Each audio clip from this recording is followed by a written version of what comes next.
Assalamualaikum warahmatullahi wabarakatuh. Alhamdulillahi rabbil alamin. Wassalatu wassalamu ala asrafil anbiya'i wal mursalin wa ala alihi wa sahbihi rasulillahi ajma'in. Amma ba'du. Bersyukur kita kepada Allah Subhanahu wa taala dengan mengucapkan alhamdulillahi rabbil alamin. Salawat dengan ucapan Allahumma sholli ala Sayyidina Muhammad wa ala ali Sayyidina Muhammad. Baiklah, yang saya muliakan dosen pengampu pada mata kuliah Sosiologi dan Antropologi Pendidikan. Sebelum saya melanjutkan video saya pada kali ini, izinkan saya terlebih dahulu memperkenalkan tentang data diri saya. Nama saya Thorik Aziz. Nomor NIM 181421234. Mata kuliah Sosiologi dan Antropologi Pendidikan, Prodi Manajemen Pendidikan Islam di kelas 2B, jurusan Tarbiyah dan Keguruan. Dosen pengampu Bapak Aswari Misda MA.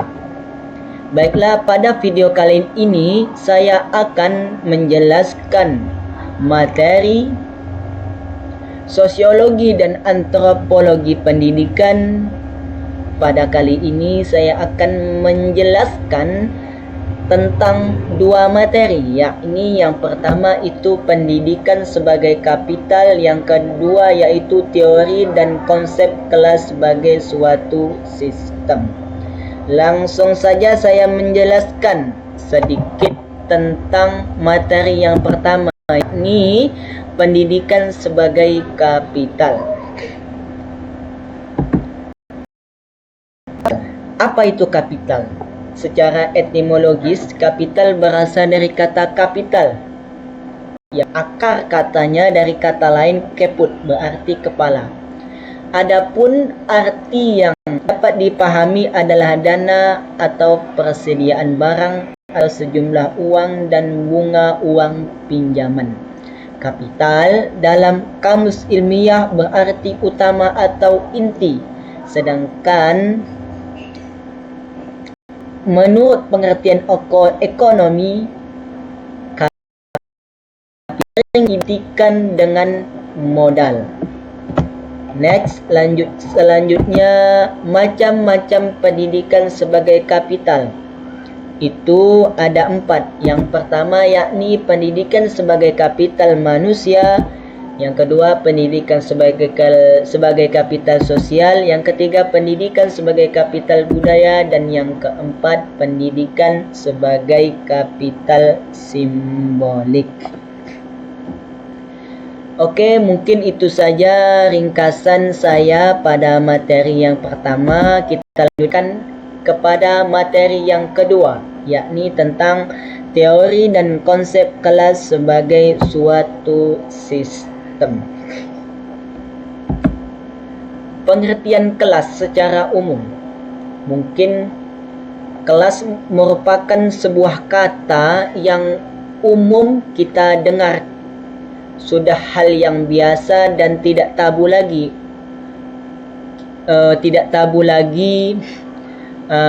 Kata tersebut. Jadi, apa pengertian kelas?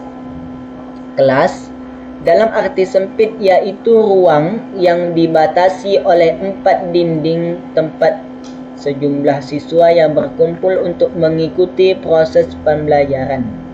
Kelas dalam pengertian tradisional mengandung sifat statis karena sekadar menunjukkan pengelompokan siswa menurut tingkat perkembangannya yang antara lain didasarkan pada batas umur kronologisnya masing-masing. Sedangkan pengertian kelas dalam arti luas yaitu suatu masyarakat kecil yang merupakan bagian dari masyarakat sekolah yang sebagai kesatuan diorganisir menjadi unit kerja secara dinamis yang menyelenggarakan kegiatan-kegiatan belajar mengajar yang kreatif untuk mencapai suatu tujuan. Mungkin tidak perlu saya menjelaskan panjang lebar mengenai pengertian kelas. Kita lanjut dengan pengertian sistem secara umum. Apa itu sistem?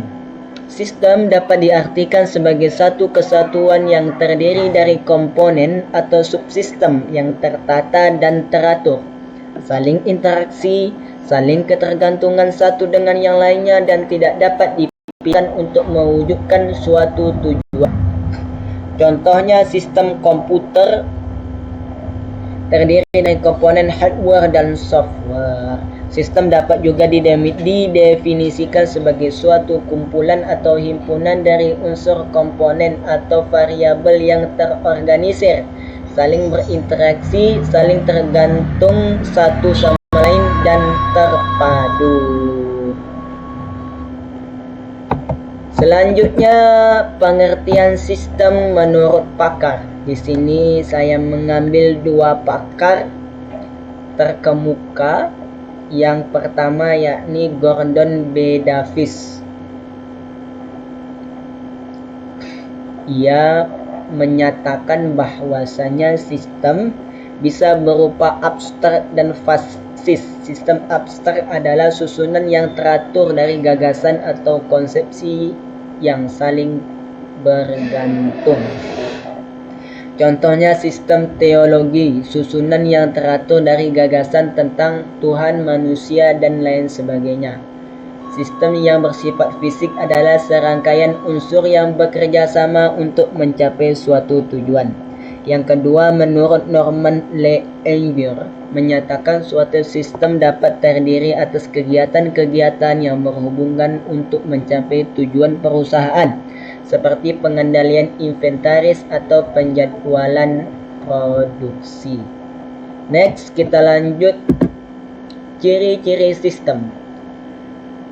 Ciri-ciri sistem ini ada 4. Yang pertama, setiap sistem terdiri dari komponen dan subsistem. Yang kedua, subsistem merupakan bagian terpadu dari sistem itu sendiri. Yang ketiga, subsistem saling berhubungan dalam saling ketergantungan untuk mencapai tujuan.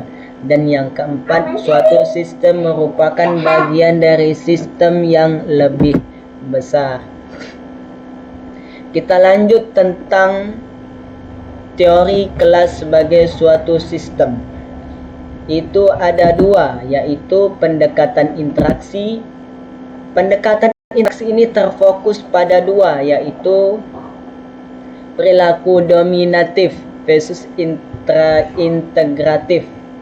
Perilaku integratif, guru memberikan dorongan dan inspirasi atau motivasi terhadap semua peserta didik tanpa terkecuali. Perilaku integratif, guru memberikan ruang inklusivitas terhadap semua jenis perbedaan latar belakang peserta didik untuk memperoleh inspirasi dan motivasi yang sama. B. Gaya kepemimpinan guru di ruang kelas. Gaya kepemimpinan guru dapat dibagi dalam 3 jenis. Ini merupakan gaya kepemimpinan guru kita di kelas. Ada gaya guru itu yang namanya autoratik.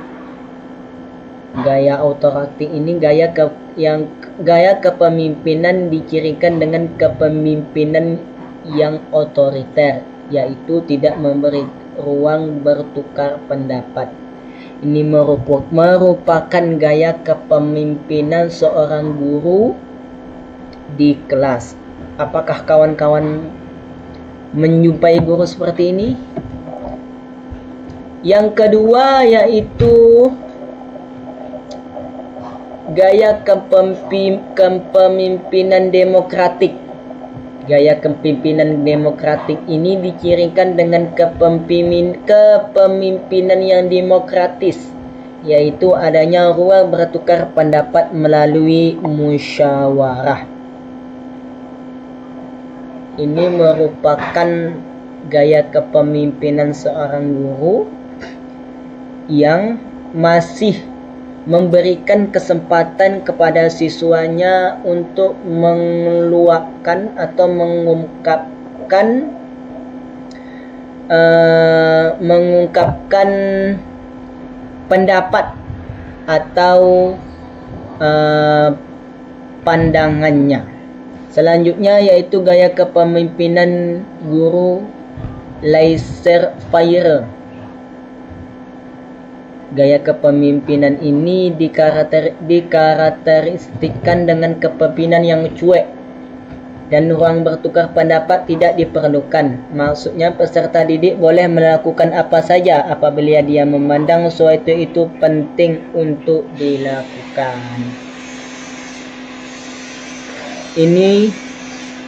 Ketiga jenis ini merupakan gaya kepemimpinan yang bisa kita jumpai di kelas. Saya rasa gaya kepemimpinan tiga jenis ini sudah kita bisa temukan dari SD, SMP ke SMA. Next, selanjutnya pendekatan interpretatif. Pendekatan interpretatif ini merupakan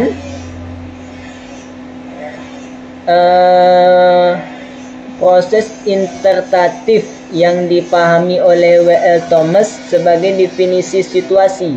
Yang dimaksud dengan definisi situasi yaitu suatu proses penilaian dan pertimbangan melalui makna terhadap suatu stimulus, rangsangan, dan tanggapan respon yang diterima.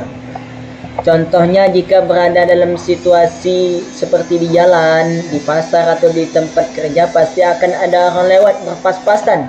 Pasti kita akan berjumpa dengan orang lain. Di saat berpas-pasan atau berjumpa dengan orang lain, pasti mereka bersikap bisa senyum, bisa salam, bisa anggukan, bisa saja hello, menggunakan tangan. Tetapi sikap dan perilaku ini jangan langsung direspon ataupun ditanggapi, melainkan harus didefinisikan terlebih dahulu. Bisa jadi suatu senyuman, salam, dan anggukan atau hello tersebut ditanggapi secara dingin. Tanggapan ini berupa respon yang muncul karena didahului oleh definisi situasi. Selanjutnya, materi tentang konsep kelas sebagai sistem. Itu ada dua. Yang pertama sebagai sistem sosial, yang kedua sebagai sistem interaksi. Mungkin itu saja yang dapat saya jelaskan pada video kali ini. Sampai jumpa kembali pada video selanjutnya. Saya Thoriq Aziz. Mohon maaf atas segala kesalahan dan terima kasih atas segala perhatian. Sebelum saya tutup, sumber informasi yang saya kutip ini berdasarkan pada makalah kelompok 7 dan makalah kelompok 8. Cukup sekian, saya sudahi. Assalamualaikum warahmatullahi wabarakatuh. Waalaikumsalam warahmatullahi wabarakatuh.